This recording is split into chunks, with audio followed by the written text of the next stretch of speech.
back again with another Paintmarine's bookshelf. Been a while since I've done one of these. Just lots of things going on, lots of projects, but I'm glad to be back, and this is the book review you've all been waiting for. Dun dun dun dun.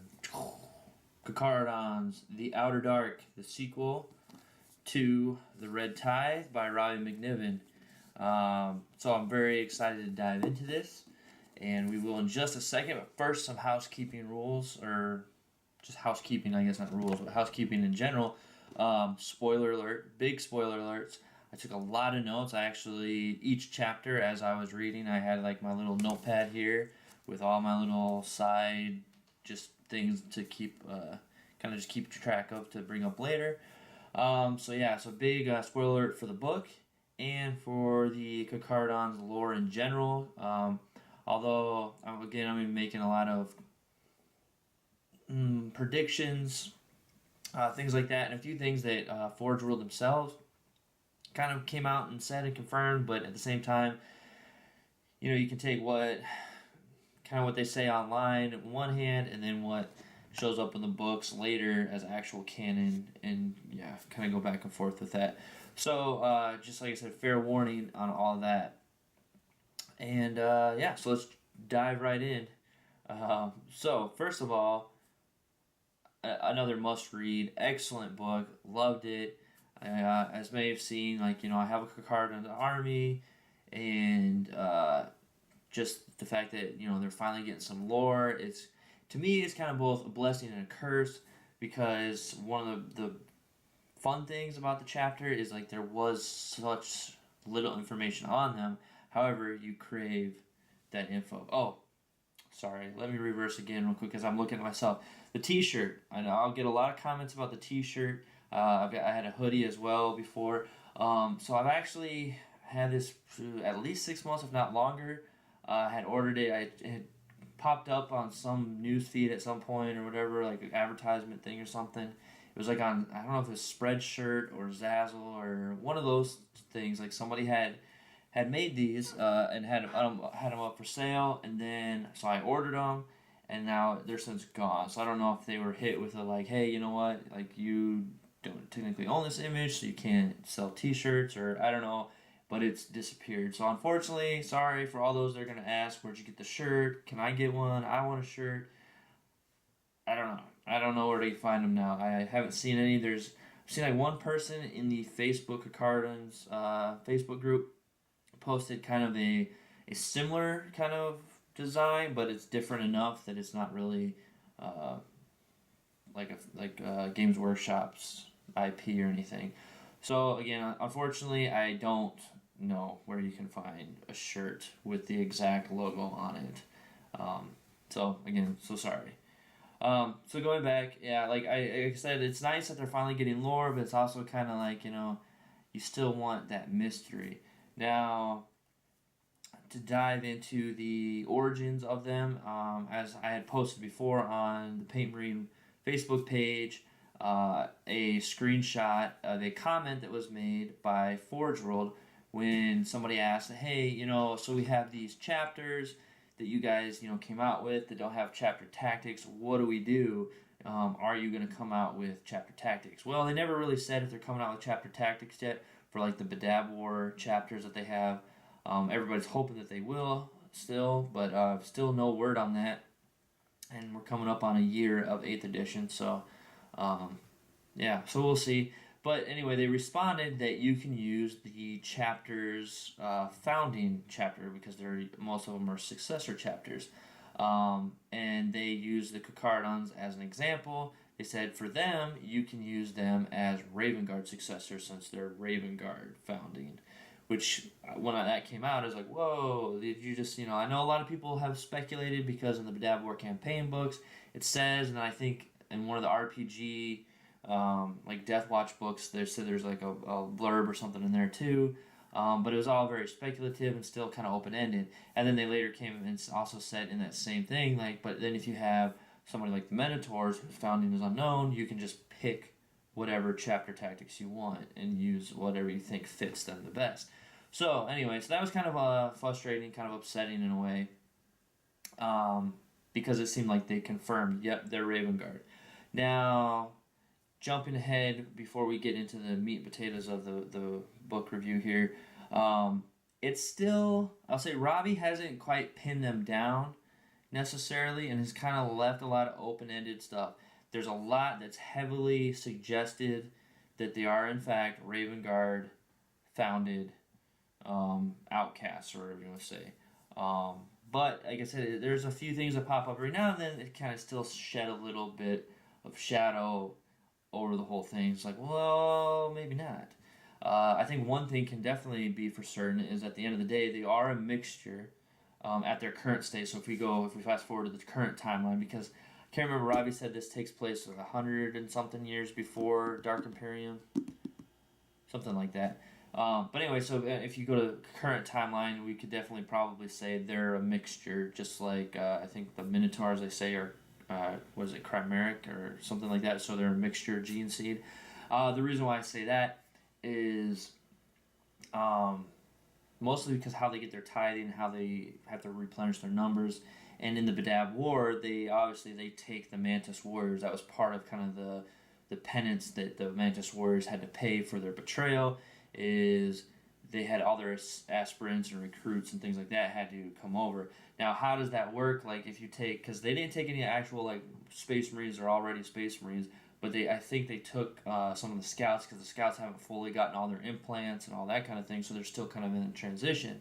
So they at least took like the scout ranks and then all their like regular human aspirants that were gonna aspire to become Space Marines at some point. So those are easy. They get the gene seed, whatever. They make the full Carcharodon switch. Now they take in the scouts who already have started the process, but then they take out, I don't know if they take out some of their organs and replace them with I don't know how that whole worked. And so I can see where that can start to mix the gene seed and the bloodline down. All right.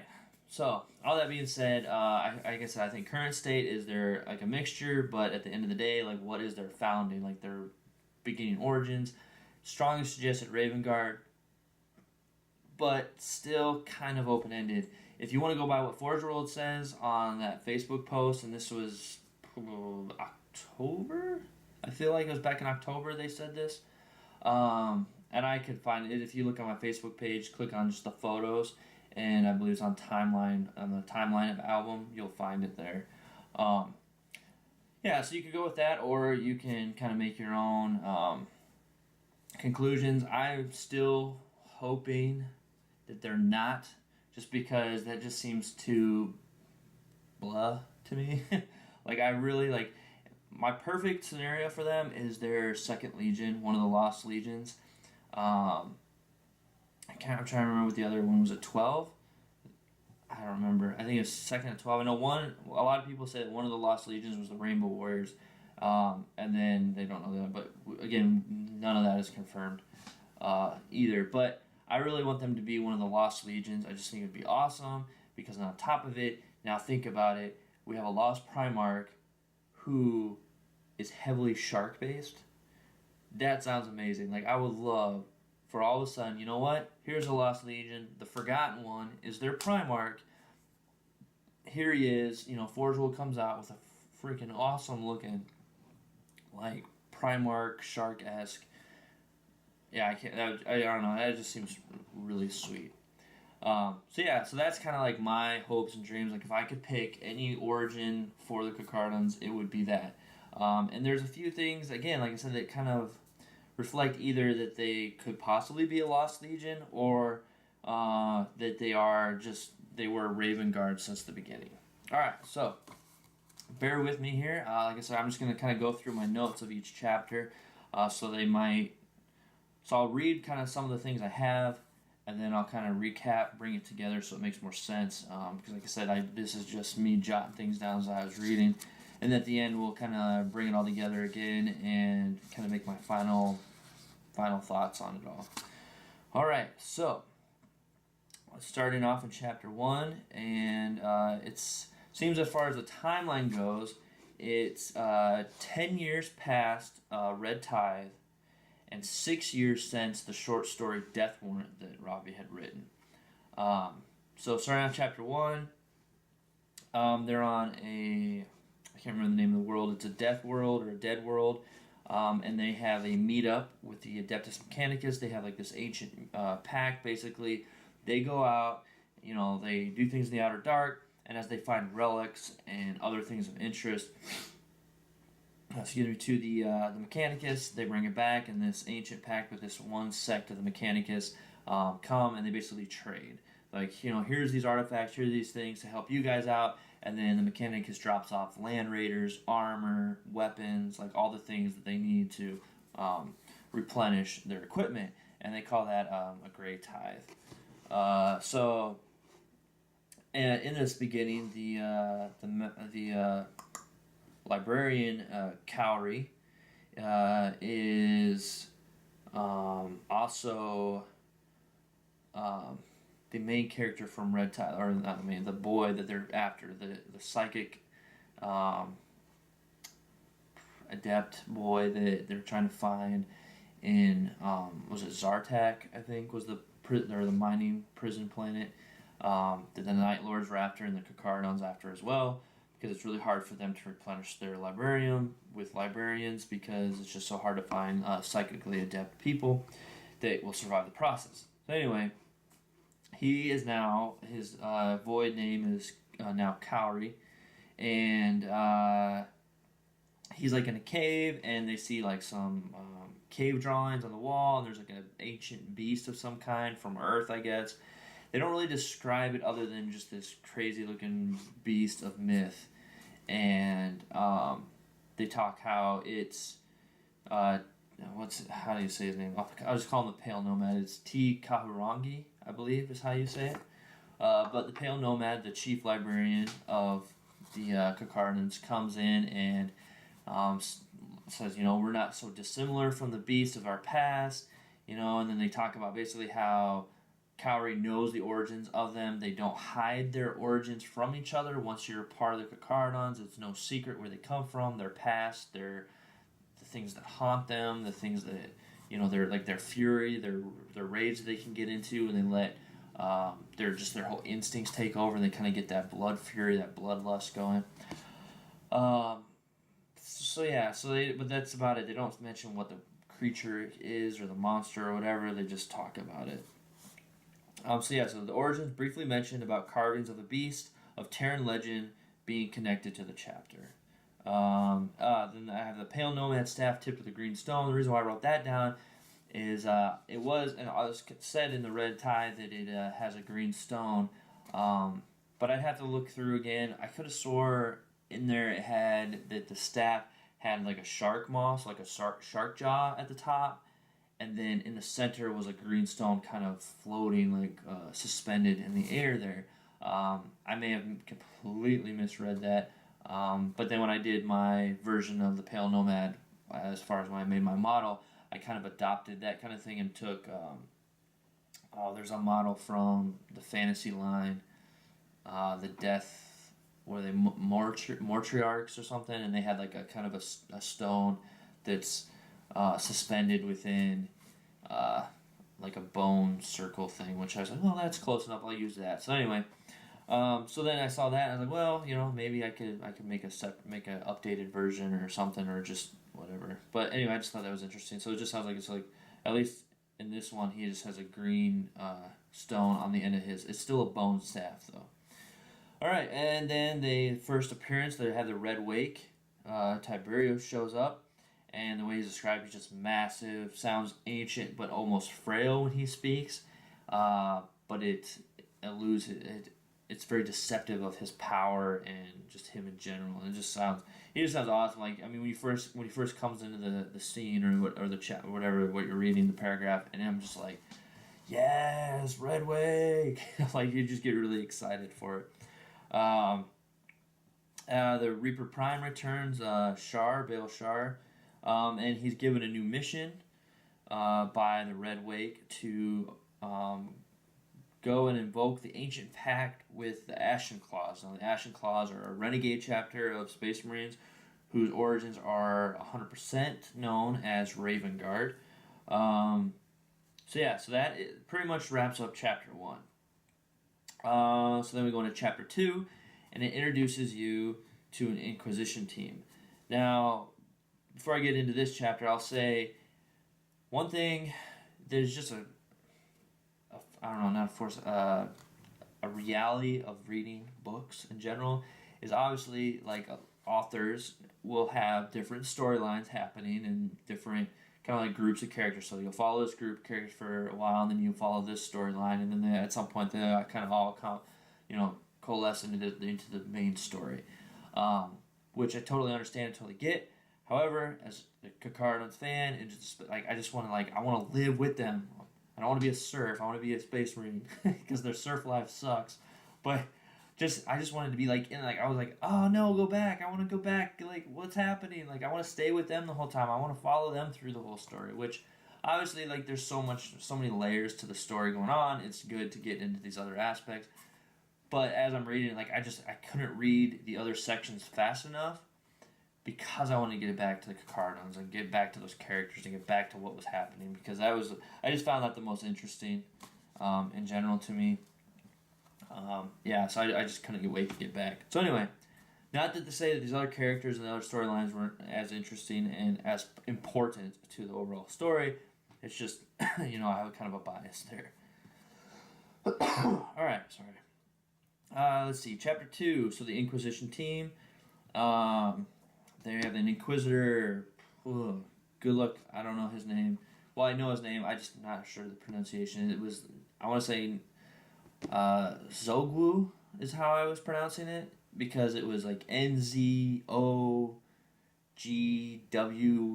or something like that. And I was thinking, well, maybe it's kind of like in Vietnamese, where like the NGU, like NGUYEN is like pronounced win, but it's kind of like when people say cool whip, like whip, it's like whin, like kind of like that kind of a whin. So I was like, well, maybe that N and the Z kind of modifies that into kind of more of an S, so it's not.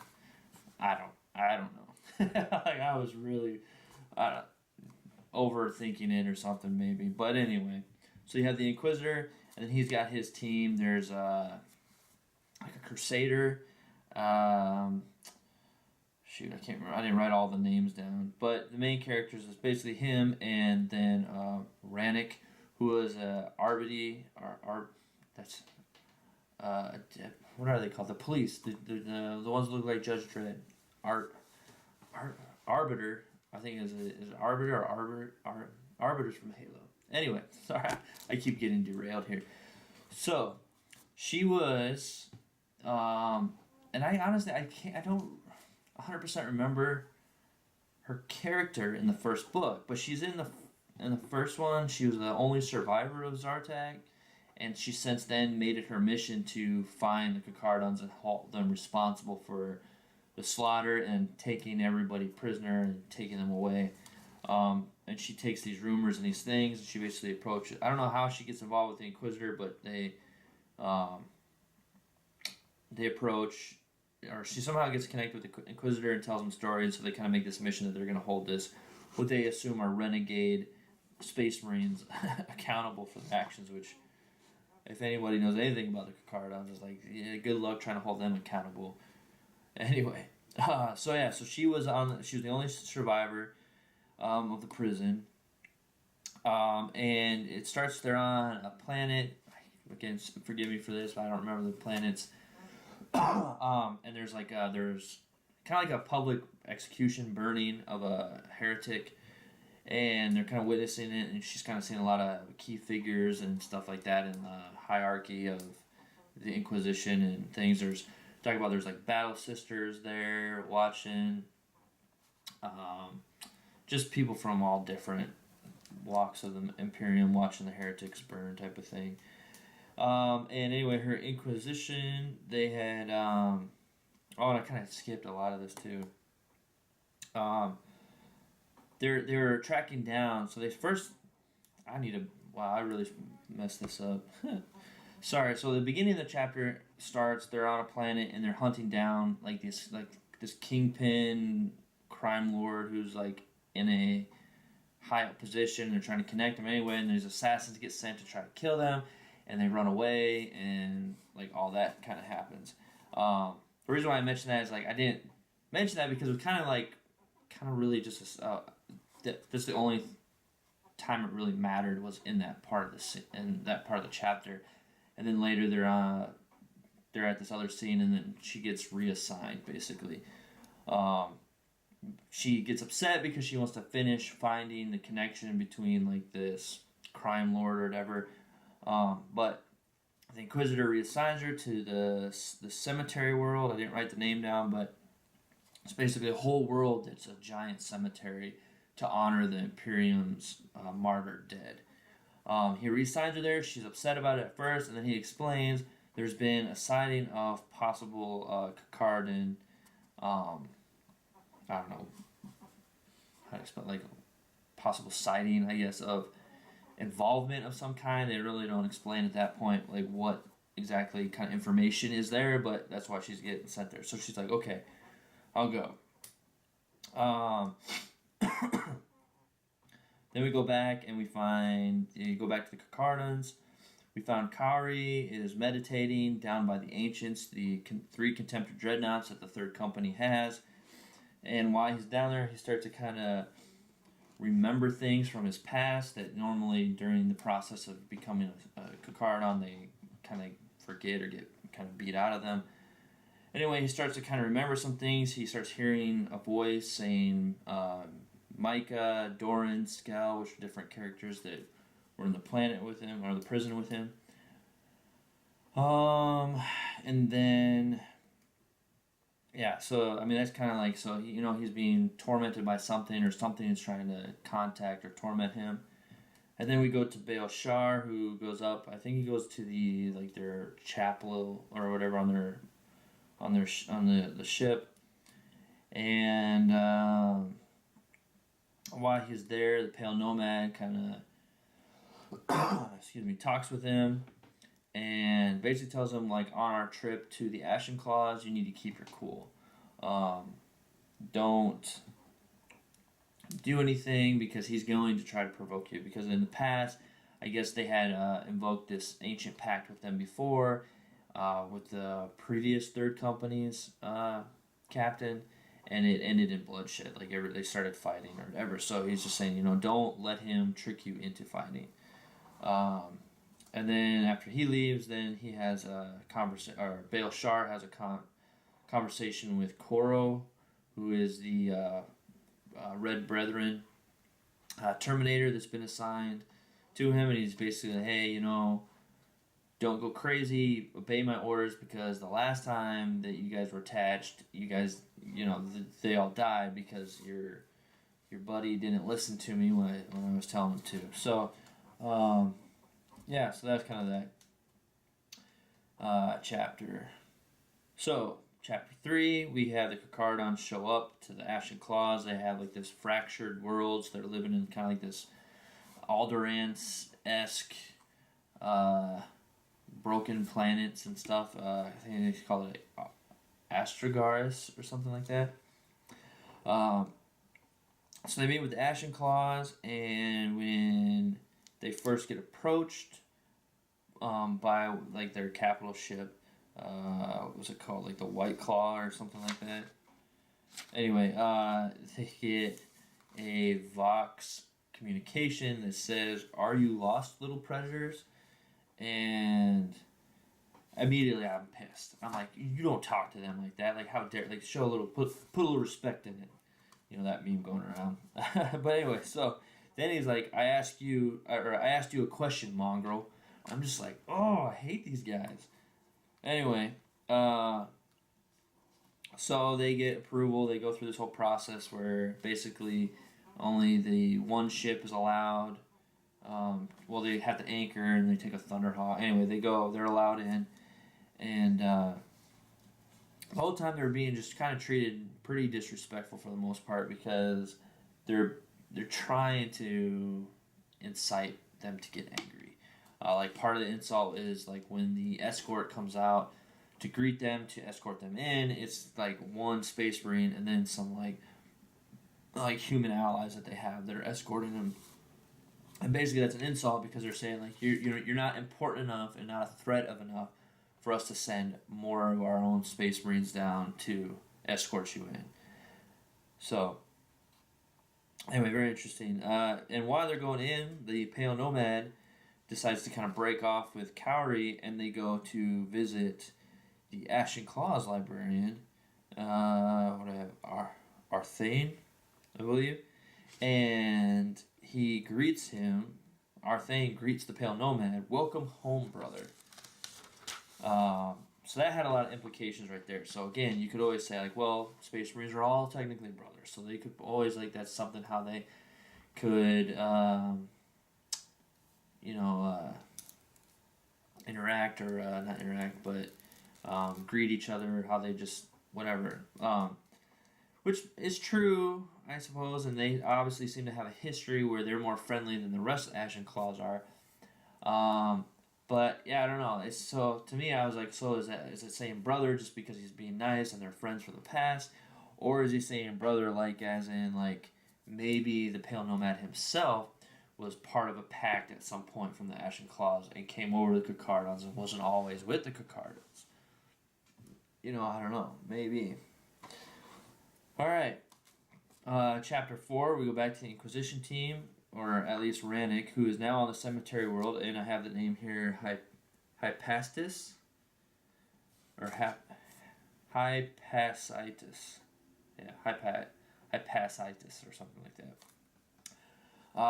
She starts getting taken up to the, to where the siding or whatever it is, and basically it's like not a mosaic, but like a carving of like a big battle. So they have the Blood Angel statues outside a monument. They go inside, and I guess this whole particular monument is dedicated to the 7th Black Crusade, also called the Ghost War. And then there's a canonical of Cassandra Lev. And in that it kind of talks about these gray-clad warriors coming forward and being the respite for the Blood Angels, for the Sons of Sanguis, as they say. And anyway, they also, because they're not really sure what they're called, the caretakers or whatever on there call them the Obsidians. They call them this because aside from, so they actually have like the Space Marines shown up there. There's like Blood Angels and stuff like that, and then they have the Obsidians. So the Carcharodons are up there, and they have their shark symbols and stuff, but no one knew what their name was. They just see the shark symbol, and then I guess inset is like an onyx stone in each of the eyes of the helmets on them, and then the few that were not wearing helmets or whatever, there's just the head is not there at all, and instead there's just a large onyx stone that was there. And the caretaker that was showing them around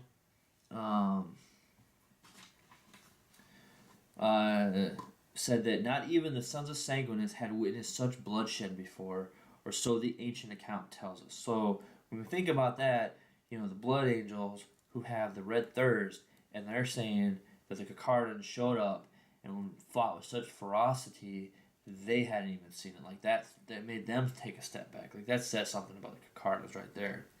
And then while she's looking at that, she notices a kind of a strange marking up in the top corner or whatever of the carvings or whatever. Now, why is that important? I mean, we're not 100% sure yet because as the things go on, you try to figure kind of out what's that market is going to come back at some point. And I'll say this ahead of time. It comes back, but I actually, thinking about it now, I don't really quite understand the connection as to if anybody else saw the marking there or not, because if no one else saw the marking, then it's whatever. But if the marking was like actually there, like someone actually went and etched in this marking up there, to what purpose, because it kind of doesn't come back if it was permanently etched there. I feel it, but if it was just a vision that Rannick saw instead of actually being there, then that makes kind of more sense, as we'll discuss in a little bit. So then, well, I guess it doesn't. Yeah. Anyway, so she saw. They go on a train. Her and I can't remember. There's like somebody that's attending with her. He's like kind of helping her find things around there. Anyway, they're on a train going back, and she sees a black veiled woman, and then the woman like disappears, and then like where the woman was, she sees the markings again, like on a step or something on the train. And the whole time I'm trying to figure out like the way they're trying to describe it. I'm like thinking, is it like the Nid symbol, but it doesn't talk about like a creature or anything like that, because the Tyranid symbol obviously looks kind of like one. So I was like, okay, well, it's not that, so I'm not sure. Yeah, so then chapter 5, main things to note in here. I wrote most definitely Raven Guard successors. And the reason why I put that is because while they're talking with Ashen Claws, he talks like, part of like their trade, because the ancient pact is, you give us some of your people, because we need to replenish our numbers. We're at a critical time right now because we're fighting these creatures that you don't know will devour the whole universe, and of course those are the Tyranids. So they're trying to like convince them, and they're like, part of that is like, we brought some weapons, and so basically some of the things they got from the Great Tithe, and part of that was some pure gene seed. So they have Raven Guard gene seed with them, but with that though, it's kind of the question where I say is like, because like initially you're like, okay, well they must be Raven Guard because they're going to an obviously known Raven Guard successor, trying to get people from them, and they have gene seed, like pure gene seed, to help them continue as well. But then the question is like, well, maybe when they contact the Adeptus Mechanicus, they're like, hey, part of our deal, when we get stuff, can we get some Raven Guard gene seed? So they could have just requested that specifically, potentially, to try to then use that as a bartering tool to the Ashen Claws. I don't know, maybe, or they got it from them as part of their regular deal, and because they are both Raven Guard, that's how they're able to offer it. So either way, it kind of leaves the door open-ended. However, in that, their leader, Nev, I believe it was Nev. He has a longer name. I believe the shorter was just Nev. And he says as part of it, like they'll give them the recruits and everything. But Baal Shar also requested they send ships and things to help as well. And he's like, well, I'll only supply fleet support if you give me back what is rightfully mine from the Red Wake. And he's talking about the Red Wake's gauntlets. Now, if anyone knows anything about the Red Wake, he has these crazy gauntlets that have like these sweet-looking lightning claws. And then in the palm, he has 2 like chainsword palm things. So, I mean, they're just crazy. And anyway, the Ashen Claws are claiming that those are their chapter relics. And they refer to them as Hunger and Slake, that they once belonged to the Ashen Claws. And then Baal says, well, I can't really guarantee that. That's not mine to give. And then he's like, what can we do to finalize this thing? So he's like, well, we'll have a fight in the fight pit. Because he doesn't want to look weak in front of his people, because it sounds like there is kind of a divide in the Ashen Claws right now, because a lot of them are just feeling useless, and they're not doing anything. They're just pirating places and people and stealing stuff. Like, they're renegades. So anyway, he says, like, to finalize this pact, we'll give you the personnel and everything, and you just have to do this, like, kind of like, fight in the fight pit. So Baal Shar decides he's going to do it. He's not going to let anybody else in his command squad do it. So he gets in there, and then they open the door, and out comes a World Eater. Like, crazed, berserk, 2 chain axes going nuts, and during it, he says, like, bring out whatever pet you have or whatever. And Ned's like, well, you probably shouldn't call him pet so much as, brother. And then again, there's that brother thing. So now they're implying, like, okay, so yeah, maybe they're just using it as in like Space Marines are brothers. Like they can say they're all brothers in some kind of way.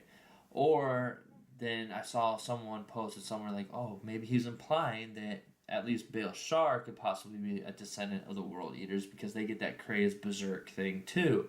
Kind of like the frenzy that the Carcharodons get into. So again, that leaves it kind of open. Like, well, maybe they're World Eaters that stayed loyal. Again, it's kind of very open ended. So he fights him, obviously defeats him, and the Pact goes through. So they start loading all the people on board, and they take off. And yeah, that's where they kind of leave that. Oh, wow. This would be a long video. Thanks for sticking with if you're still here. Because we're only at chapter 6. There's 14 chapters altogether. So we'll continue on. Chapter 6, Welt, he's the astropath and part of the Inquisition, is having visions of the Carcharodons and a black-veiled woman. So they talk about that with Rannick, and she's like, you seen the black-veiled woman too? And he's like, well, yeah, but maybe you're just experiencing some kind of a psychic echo from my visions, and that's why you're seeing her. Maybe you're not really, like, receiving anything, but you're just seeing my echo. So... then we find out that the Nids are regrouping and they're trying to punch through in large numbers because before, from whatever this like fleet coming through, there's just kind of like little fingers kind of coming out, and they've been able to kind of like corral them back in, but now they're like kind of becoming one big thing, and they're going to try to punch through, it sounds like. And they are being drawn toward this sanctuary world or something. I think that's what they call it. Not sanctuary, but maybe called Petty 5. And while they decide the Carcharodons are going to send the third company to Petty 5 to try to figure out why are they being drawn there. They think there's a Xenos infestation there that's drawing the Tyranids there, and then the rest of the Nomad fleet is going to go and try to kind of like stop them, basically, or pause them at least, at the very least. And Tiberius basically says that if we fail, you guys are all that's left of the chapter, and you need to survive to rebuild the chapter so we can survive. So it's kind of a big responsibility on both ends. But anyway, so Cowrie, the librarian, our new librarian from Red Tithe, he starts researching Petty 5 to try to get some info on it, and on the screen that he is researching, he sees the same markings that are described that Rannick saw on the carving and on the train. And he says that he recognized, or he doesn't say, but it implies, or rather states that he recognizes the markings. Chapter 7, some things. The Inquisition teams go to the Shrine World, not Sanctuary World, Shrine World, that's the word. And they go to like a feast in honor of this ancient saint who was martyred during some battle. And there's an ambush, basically a Gene Stealer cult. They don't necessarily know it's a Gene Stealer cult necessarily right away, but a cult ambushes at the feast, shoots I can't think of the name. Like I just kept thinking of him as like the world's pope, or whatever, Petty 5's pope. They ambush, shoot at him, and start basically killing a lot of people. And then I also have down Pale Nomad sends a secret message. And he does that. He goes down into where their astropaths are, and he just sends a message by directly putting his hand on one of their astropaths and sending that message out, so that way I guess it doesn't keep a record of it or whatever. So he sends a secret message out. Chapter 8, we find finally what happens to the fate of the rogue trader from the death warrant. She is strike leader Cordy's serf. So he mentions in there like how they had saved her from a thing, gave her a choice, she decided to stay. And basically, like the first few months, she had a hard time adjusting, kept trying to escape, and then when she finally accepted that, escape was possible, she basically became I don't know, very subjugated very well. Because she basically gives him his armor and puts it on, and she kind of gives like a smile at the end. And Cordy, he mentions like the greatest thing for a serf is to be able to don or help their master don his armor before he goes into glorious battle and stuff. And she's proud of her work now, I guess. So yeah, she's been subjugated quite well, I guess, from rogue trader to serf. Yeah, I don't know. It's one of those things, like, it was either death or slavery. I think a lot of people, I don't know, a lot of people maybe would have picked death. It's quicker. Now she's just dying quite slowly. Alright, and then we have the battle at the Colostrium Devotati. I wrote that down and I don't remember the significance of it now. I'm pretty sure it was on Petty 5. Yeah. But in there, Robbie had wrote cast the dice as part of, like, you have to cast the dice. I thought that was kind of, I don't know if there's like intentional, like oh, because from the tabletop game, you have to throw the dice. I don't know. But during this chapter, all the astropaths on the planet of Petty 5 are actually killed, including the Inquisition team's astropath was killed. And basically, by doing that, it severs them from creating any messages off planet. So there's no communication off world now. Or rather, I guess you can still communicate to like places in orbit, but not out of the system or further than that. So there's like this huge like coordinated attack against all the astropaths, and they were all killed. Bring us into chapter 9. The Inquisition starts planning to go to the center of the cult. And I have they're gonna go with the Carcharodon and Astra. So I didn't write it down, but I think then in chapter 8 the Carcharodons show up. And they start ordering people around and tell them, like, hey, you know what? We're doing this. There's Xenos filth here. Just get out of our way, or you'll be treated like them. You'll be treated like you're, having given them help and sanctuary and stuff. So there's some subterranean tunnels, I guess, that they've been digging around the cities, or like old crypts and stuff that they've been traveling around through. So the plan is to go in with the Carcharodons there. Which I thought was kind of funny. It's like, again, here we go, back underneath the ground. Like, the Carcharodons can't stay above, but they're actually kind of separated at some point. So they go down in the tunnel, and kind of at the last second, Kaori is with them, and he feels that there is a trap, and so he pulls some of them back.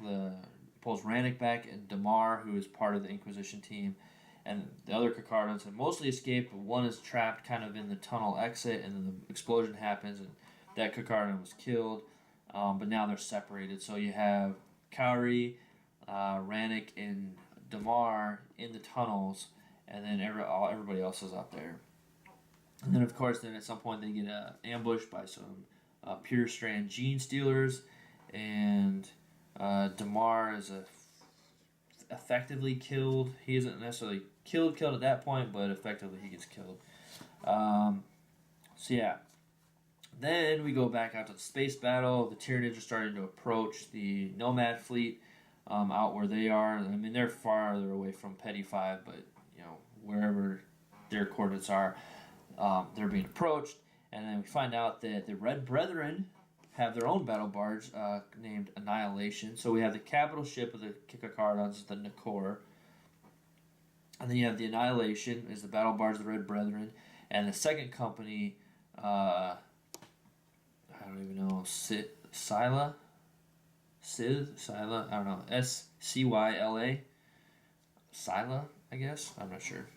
Anyway, and then the Nids are approaching. Alright, so moving on to chapter 10, we have, okay, so I guess chapter 10 is where the pure strain gene stealers actually attack. they really screw up Kari's armor pretty badly at the end of the battle, so he has to shed some of it and exposes his back. And the marks on his back match the markings on the wall that Rannick has seen and all the other places that she's seen it.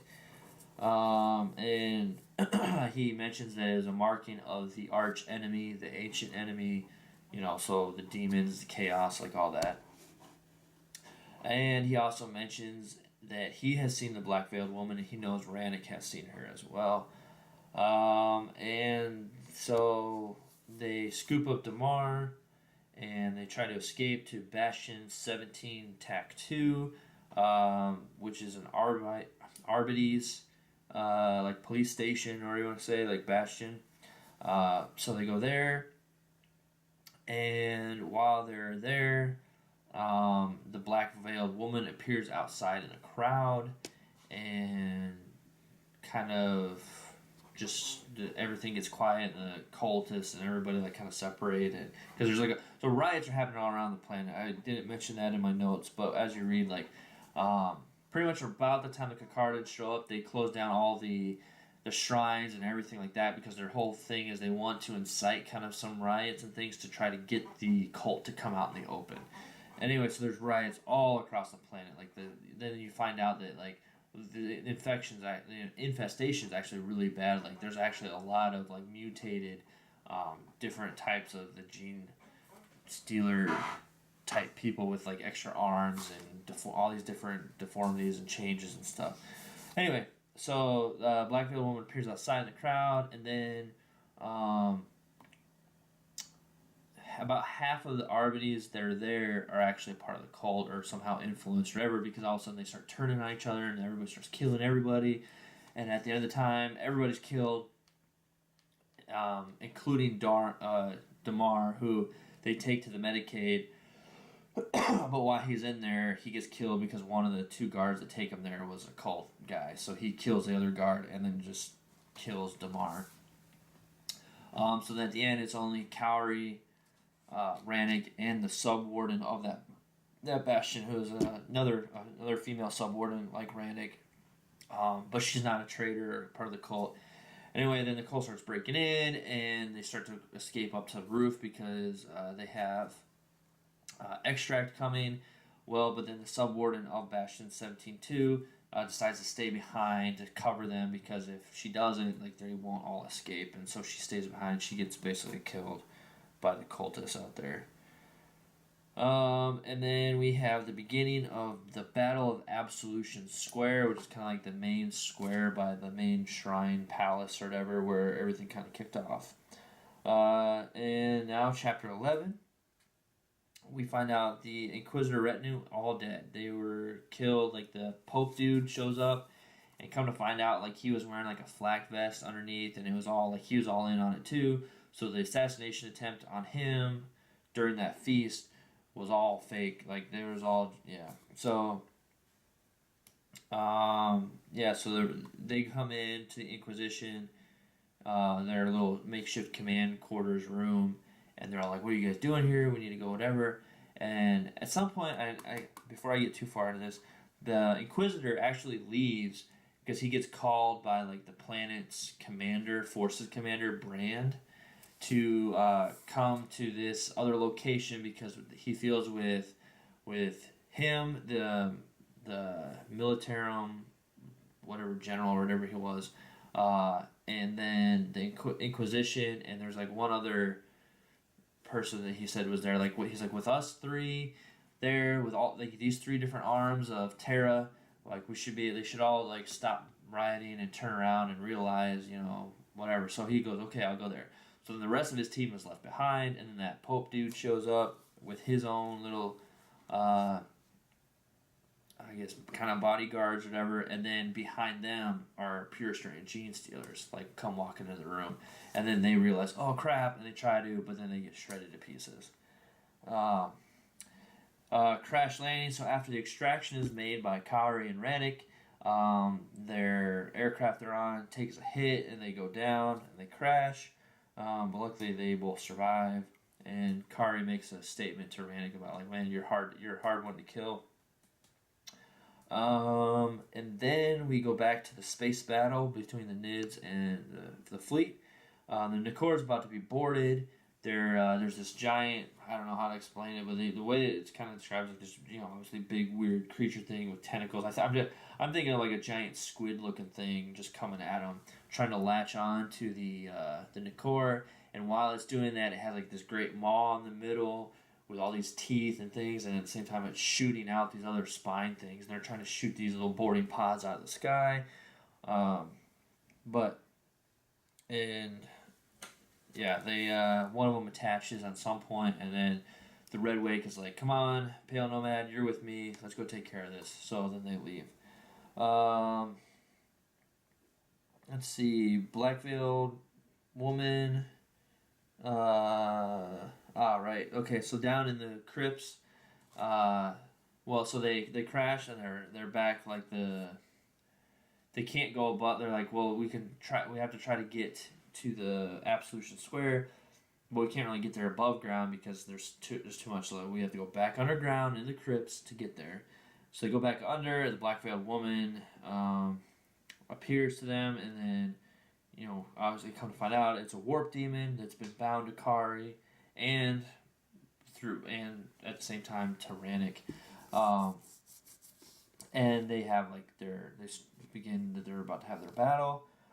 Then they go back to Tiberios, the Red Wake, and Pale Nomad, and they go down to the hallway.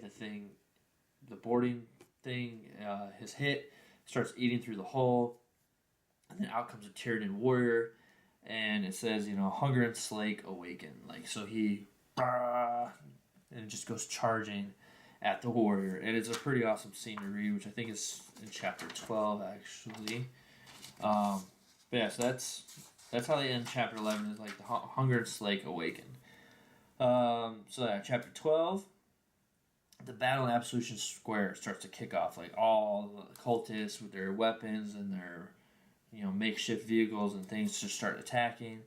Find out that the 7th squad, the assault squad for the Carcharodons, are wearing Mark II jump packs. So just an interesting note for anybody that wants to have an accurately depicted squad. Obviously they have all kinds of different equipment, but if you want to do a 7th squad from the 3rd company, they're wearing Mark II jump packs.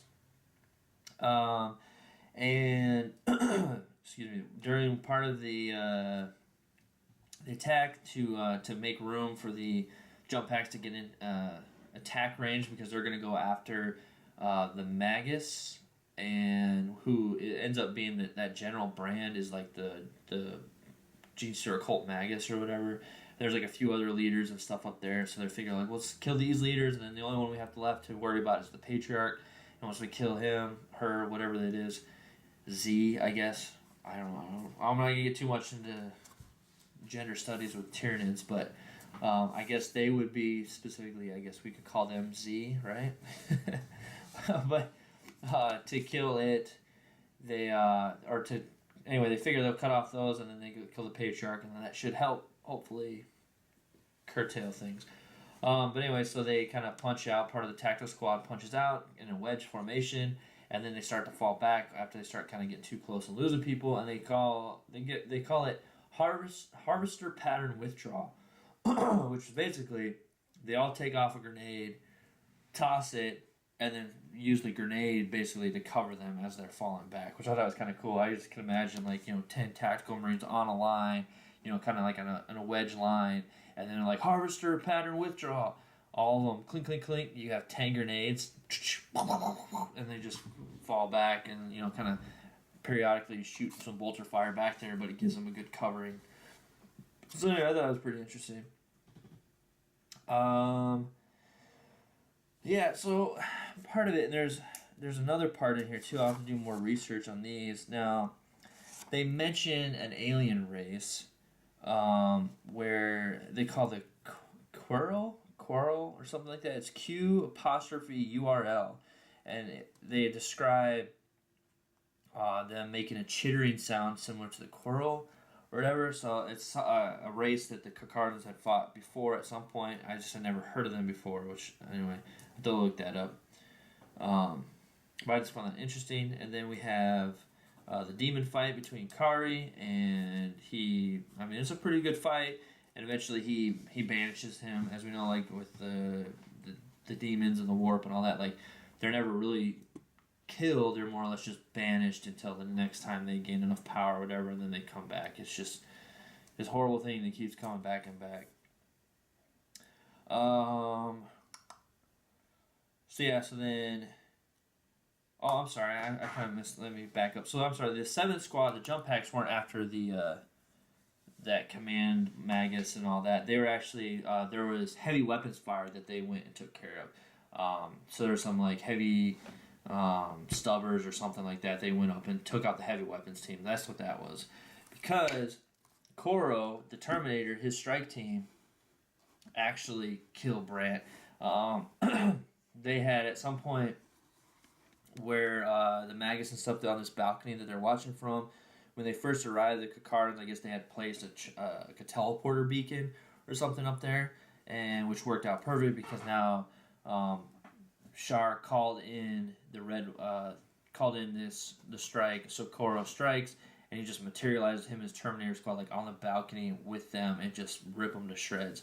Again, the Red Brethren are all described as having the lightning claws, except for Koro. This is the first time, well, not the first time, their other Red Tide, they had storm bolters, and I think one had an assault cannon. But anyway, in this one, they're described as lightning claws, and Koro, the strike leader, having a thunder hammer. So again, if you're trying to build an army and you want to have book accurate types of weapons and war gear on certain characters, at least this squad of Red Brethren were all lightning claws with Koro with the thunder hammer. It doesn't say anything about him having a storm shield or anything like that, but you can take that under how you want to. Excuse me. Then we have the Red Wake. He goes up against Tyranid Warriors. I think he kills 3 by the end of the little battle. He kills the first one easily. The second one's coming out. He slices that one, and I think a third one might be starting to come out, and he just slices that one down. And then I guess they keep saying that this pod is attached will keep birthing Tyranids until you can get it off or detach it. So I say the Red Wake goes Lone Shark, kind of like Lone Wolf, but obviously shark. So he goes Lone Shark into the Nid boarding pod. He just climbs himself up in there and just starts going to town. And eventually comes out, and the thing is dead, and no more Nids coming through. So that was probably pretty cool. He just goes in there, and the whole time, you have the Pale Nomad that's just kind of chilling outside. It's kind of covering his back, type of thing. Drop my pen. Anyway, so then we have chapter 13. We have the beginning of the Waking of the Ancients. Now, things are not going the best in Absolution Square. They had to fall back into the main kind of square. They're starting to get overwhelmed. There's just, basically the whole planet is coming. So they fall back, and Shar calls up and says, hey, to the White Maw, his third company ship, hey, you guys, we need to start waking the Ancients. Now, they didn't wake all 3. I guess potentially that's overkill, or the fact that because the Ancients are who they are, they just do not want the ability of losing an Ancient is a huge hit to the company if they were to lose one of their Ancients. So they begin to wake at least one of the Contemptor Dreadnoughts. Chapter 13. Okay, so this is where Kari does officially he finishes the fight here and banishes the demon. And then we have the Patriarch shows up and starts slicing things through, just starts messing up the Space Marines. And just about then, the Dread shows up. A Dreadnought drops through the skies and lands. Then we go back to the Red Wake in the Pale Nomad as, what do I have here? They try to fight Vision of the End. Okay. I don't know why it says try to fight. But I guess the Pale Nomad starts getting a vision of the end of the Imperium of Mankind, because he starts to see a vision where they fail. And, they make it through. So, Then we have chapter 14 in the epilogue here. So almost finished, and then we'll go through kind of some final thoughts. So chapter 14, Dreadnought drop pod drops in, and it has the Itako, or Itako, however you say that, Itako. He's the Dreadnought. He is so ancient that nobody remembers how he fell in battle. There are two stories they bring forward, at least, is that he fell holding a breach against an insectoid species known as the Curlid, another species, like I was saying, that I would be interested to look up and see if there's more on them or not. So there's that. And the other is that he was a third company's champion who was killed by a Chaos Warlord during the early days of a Black Crusade. However, while he was struck down by that warlord, his last blow, he says that he basically decapitated the warlord, and by doing so, curtailed the warband. They like freaked out and ran away after their champion was killed, or their warlord or whatever. So that's kind of his potential background. So he comes in, he starts messing things up, right? The Dreadnought comes in and he is just kicking butt. But at the same time, then it gets the attention of the Patriarch, who then tries to respond, and it's just too quick for the Dreadnought. But the Dreadnought's holding in there. It's taking some damage, but nothing critical. But then, out of kind of nowhere, Ashen Claws to the rescue. They show up both in the orbital battle and on Petty 5. Or not orbital battle, but the battle out and whatever coordinates they're at out in space. And then they show up at Petty 5. So when they show up out there during the space battle, at this point, the Nakor is starting to get enveloped. Like the big squid, whatever looking thing, has kind of like latched on and it's starting to try to like pull the front end in its maw and just start to try to crunch down and eat it. So then the Wicked Claws show up, or the Ashen Claws show up, and their capital ship is called the Wicked Claw, and it's huge. It just sounds like it dwarfs anything that the Carcharodons have. It's an ancient, I can't remember the class of ship it is, but it's huge and it has a weapon on it called the Exolance. I haven't read, like I said, I'm pretty new to lore and I haven't read a lot of previous books, so I'm not sure if the Exolance is described or brought up in previous books or stories before. But anyway, they bring it up, and it's, to me, it kind of reminds me of the Mac guns in the Halo universe of books and stories. If anyone's familiar with that, they kind of have like a what do they call it? The Mass Acceleration Collider. I don't remember what it stands for, but basically they take like a huge like round, and it's like a magnetic rail gun, and it shoots this giant slug out. Well, this doesn't shoot it. It's still energy, but it's just the way they describe it, because the gun on the Mac gun takes up like the whole length of the ship, and it sounds like this Exolance is like, again, like almost like it's like centered of the ship, and it's like takes up pretty much the whole. It's like the whole length of the ship. Anyway, they power it up, fire it, and just pretty much disintegrate like one whole half of that Tyranid bio ship thing. And then they fire it again and I think kill something else or whatever, and then the rest of their ships come in, and they just basically, without that giant ship, there's no more synapse for all the other little ships, and they just have no coordination anymore. They're kind of going everywhere, and they just get ripped to shreds by the Ashen Claws and the Carcharodons together. And then the High Fleet, hold on, sorry. And then Kaori shows up. After his battle, he freezes the Patriarch, who lunges at him, freezes it in thin air. It's just kind of like, and the Patriarch, is kind of, bigger, scarier looking gene, pure strand, and it's just kind of like, at least in my mind, it's just like, and then he basically just goes over and puts one finger on the cranium of the pure strand, and head explodes. And then this drives all the cultists nuts, and they just like start kind of like, because everyone like that at first, like everything gets silent when he freezes it, and then when he just boop, and then they go nuts, and everybody starts like rushing at him and everything, and so they start cutting him down, and basically they finally kind of get things turned around.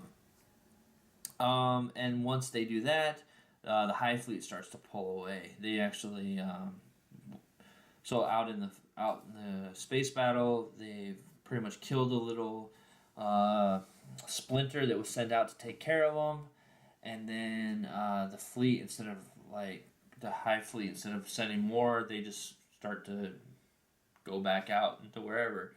So that was interesting. That they, once they killed the Patriarch, they weren't getting that beacon to go to Petty 5 anymore. So they pull away. And then, so then there's a communication between the Ashen Claws and Carcharodons. So Nev and the Red Wake he calls. And he mentions, is that still the Red Wake who wears that battle plate? Or has Tiberius changed once again? So to me that says, like, so no matter who's in the chapter master's position, as soon as he gets elevated to that position, he takes on the name and obviously the armor and everything, but takes on the name. So I guess essentially it gives the impression or that like he's the constant, I guess, or there's never it's never. Or it's kind of always the same person, or at least for legends and people that run into him, they'll always see this figure, even though they may not know. Like the Ashen Claws obviously know that figurehead changes out from time to time, but to everyone else, they would see it as this eternal judgment, always there to come from the outer dark. So obviously he says, yes, I'm still the same Tiberius from before. And they kind of have an exchange where we find out that the Pale Nomad had deceived everyone. That secret message he had sent out, he sent a message to the Ashen Claws basically saying, you know what, you come here and we will give you hunger and slake if you help us. Guaranteed. No worries, no ifs, ands, or buts. So he shows up, they help, bada bing, bada boom. He's like, all right, now give them to me. And then the Red Widow's like, well, no. They weren't his to give, so I'm not giving you anything. Go on your merry way. Thanks for helping. Initially he was like, he kind of almost gave him props, like, hey, thanks for, actually respecting and upkeeping your ancient pact with us. But they come to find out, well, no, they actually probably would not have shown up had the Pale Nomad not sent that message. So then he basically is like, I could destroy your ships here now, and he's like, yeah, well, you could, but then you want to get your stuff back, and anyway, so then he's just like, basically, you can fight me now, or we can fight later, or whatever, and anyway, the Ashen Claws turn around and leave, and you can tell everybody, there's another librarian there that kind of like, normally wouldn't speak up because it's not his place, but he's like, you betrayed us, and the Red Wake is like, no, he did not. He had the interest of the chapter in mind, and he basically is like yes, what he did was deceitful, but however, he did save the chapter, but he did say, we will have to answer for this at some point. Like, this isn't going away. We didn't do anything, but we just pissed them off. So basically, like, the Pact now, like, if they ever need more recruits, they probably will never be able to go back to Ashen Claws and be like, hey, I remember our ancient Pact, like, no, you guys screwed us over, and it's not gonna happen. So yeah. So then we have Kaori then explains that to Baelshar that he is bonded to the demon known as Baragul, who was the demon from the first one that what was it, the Flesh Father, I think it was his name, the Night Lord sorcerer tried to bind this demon to the boy, and started the pact or the ritual, and had done the carvings on his back, but then through the process, like, those carvings just never healed because they're tainted or whatever they are, and they won't go away. But anyway, so he's explaining that as of right now, I am bound to this demon. He is bound to me. We're connected. Like, he's banished for now. He'll come back. It'll always be a thing. And he's like, I have to figure out a way to sever this connection. And he's like, okay, well, talk to the Pale Nomad. And he kind of like, Kaori kind of has like a kind of like, I think of like a teenager moment kind of where he's like, no, like he doesn't know anything, because had he known, he would have got it away from me a long time ago. He doesn't sound quite like that, quite whiny or anything like that. But that's kind of like, to me, it was kind of like he was trying to be like, yeah, well, if he would have known, he would have done something. And then Belshazzar's like, this is true. However, he is still very wise, very smart, and can help you, at least lead you in the right path if you could just go to him. And then he's like, oh, yeah, I guess you're right. Yeah, that makes sense. So then we have Rannick, who, I guess during the fighting, or after he banishes the demon, she kind of goes off on her own. While they're down there, she's like, you know what, you guys do this, like, I'm gonna go, whatever, fine. Anyway, tries to go find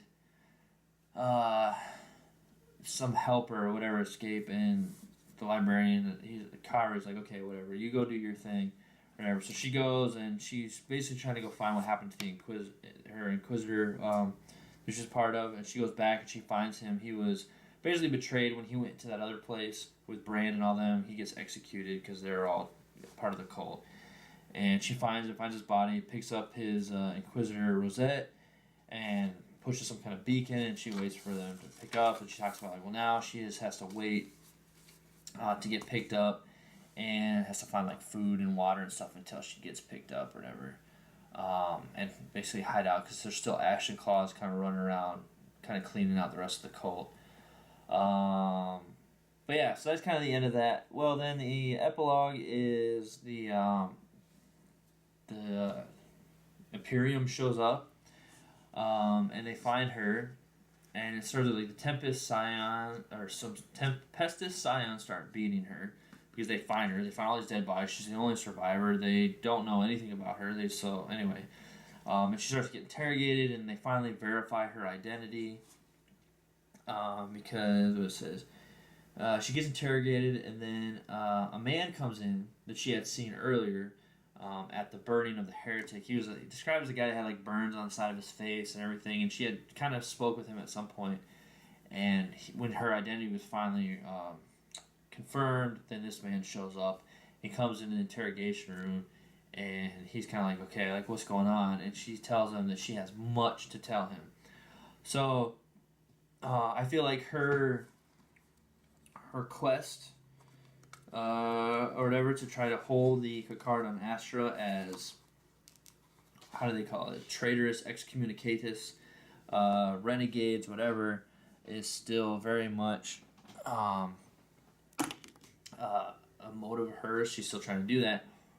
So we'll see. Like, I hope we'll see another book. Finally, get this a proper trilogy. And shoot, maybe even more past a trilogy. But at the very least, maybe like another short story or two to kind of wrap up some things here and there. Because obviously she's still hunting them. She still wants to hold them responsible for whatever she feels is, I guess, traitorous to the Imperium by just taking Imperial citizen slaves and, slaughtering everybody else essentially. But again, like, nobody really knows where they come from, their story, like what's going on with them. So yeah, so very interesting there. And then obviously, I'd love to get a follow up on Kaori, and if he's able to get this demon off of his soul, I guess, and bind it to him, and just how we continue going forward with the Carcharodons after they've obviously had a lot of losses, but just another story too to maybe shed a little bit more light. Like, are they officially canonly going to be Raven Guard or something else, or if my hopes and fruition, like, everything will come to fruition and they'll be the Lost Legion, which would be just the best. I think I would love it if they were recognized as such, and then at some point Forge World comes out with an awesome like a second Legion Primarch, Lost Primarch. Yeah, and he is, I mean, that would be, It would be a huge reveal. Like, you think about where we're at now with the Dark Imperium, like, that was a whole big thing. And I feel like having a Legion come back, like one of the Lost Legions, oh man, that would be a huge thing. I think that they could potentially be at the middle of it. Like, that would, if that was the case, I mean, this would be one of the most popular armies, guaranteed. Like, the amount of people that would start playing the Carcharodons would be insane. Like, you see them everywhere. Um, yeah, to have the Lost Legions come back, and if they were happen to be one of them. But again, like I said, I don't know, maybe not. So, the Outer Dark, Carcharodons Outer Dark, Robbie MacNiven, definitely, 100% worth the read. Part of it too that I forgot to mention. So this right here on the cover, this marking here, they in the book, pretty early in the book, they mentioned that is symbols on all the company strike commanders, and it's from the early days of like the pacification wars, so like the unification wars on Terra. So again, there's a hint too that these guys have been around since the very beginning. Again, you can say like, well, they were early Raven Guard too, and they were so, because there's like the ones that Corax had sent out because they were just too crazy or too bloodthirsty. So there's that potential too. They could still be the Raven Guard that were banished, but again, I don't know. Like, this could mean that there were Second Legion guys that were there, and then once they got met up with their Primarch, because he was, had like those shark attributes, and then once they took his gene seed and combined it, they just got so crazy and so bloodthirsty, frenzied that they were banished. And who knows what happened to the Primarch? Maybe he was killed off. If he was killed, that would suck, just because that means he wouldn't come back, so no model potentially.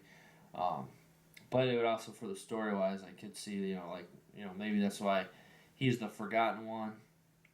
However, they keep talking about when the Forgotten One returns and stuff like that. So, I don't know. Who knows the whole legend there. I would, since we're getting books and background now on the Carcharodons, it's in a lot of some of the mysteries being lifted and some of it's left in a veil. It's kind of to the point where, like, I just want straight answers. Like, just tell me, like, how they got banished and what their legend is. Like, at this point, like, before it was all fun to conjecture and guess and come up with things, but now it's like, I just want to know, just tell me, like, I can't take it. But yeah, so definitely awesome read. I don't know, I find Robbie's style of writing super, I don't know, I don't want to say, like, it's not dumbed down, I would say that, but it's easy to read. Like, I'm not like one of my biggest struggles when I first was getting into Black Library is just like names and that stuff can get kind of confusing and stuff. But like, I don't know, like, I like his flow, the way he writes, like, everything is just it's just a very natural feel to it for me to read. Not to say that other authors and stuff also are harder to read or anything, but it's just a very I don't know, compatible to my reading style, I guess, is probably the best way to put it. Yeah. So I hope we see more, for sure, of the Carcharodons. Can't get enough of them. Love them. And definitely pick this up. And yeah, so I guess that's probably about it. Like I said, my final thoughts on it is just definitely read it. Definitely good. Hopefully you found a lot of this interesting. If you noticed anything else, if you've read the book already, definitely put in the comments and let me know kind of some thoughts you had, or if you feel that maybe like the way I took something was different. Yeah, but yeah, like I said, I can't. It was a good book, good read. I'm trying to think of, like, do I have any complaints? Anything I wish? Like, obviously, like I said, like kind of more explanation of like their origins, like what was that beast thing in the cave? Like, I want to know what that was. Was it the shark? Because the sharks are extinct now, but then they would have. You think then if it was a shark, then he would have just like, well, it bears the chapter's vigil, or it was the beast of the chapter's vigil. Like, it would have been something like that, I would assume. I don't know though, but so there's obviously that. The other thing that I was like, I'm not really sure, is like the whole etching thing, like up on the carving. and then on the train, and then he saw like Kaori saw it on the computer screen when he was doing his research, and they were all the same. And I'm assuming, well, not assuming, like she mentions later that those carvings match what she saw on his back. So my only confusion there is like, okay, I get when she saw the black veiled woman, and then later she sees the etching in the thing, but she never sees the black veiled woman in the the monument or whatever, where she sees the carvings, but she just sees that symbol etched up there. Yeah, so I'm not really sure, like I said, like if it was there, or if it was a vision or not, because they never really said if anybody else there saw it up there. But when she sees it on the train, she definitely makes it seem like it's physically was scratched into the whatever the metal panel or the paint or whatever. So yeah, it was only kind of somewhat not super confusing, but just a little bit. But yeah, again, so let me know what you guys think. And if you haven't read it, you need to read it. Just don't even ask questions. Just do it. It's just really good. Yeah. All right. Well, I don't know. I keep dragging this on because I'm just trying to think of other things that'll pop up. But again, yeah, if you have anything, let me know. And I guess until next time.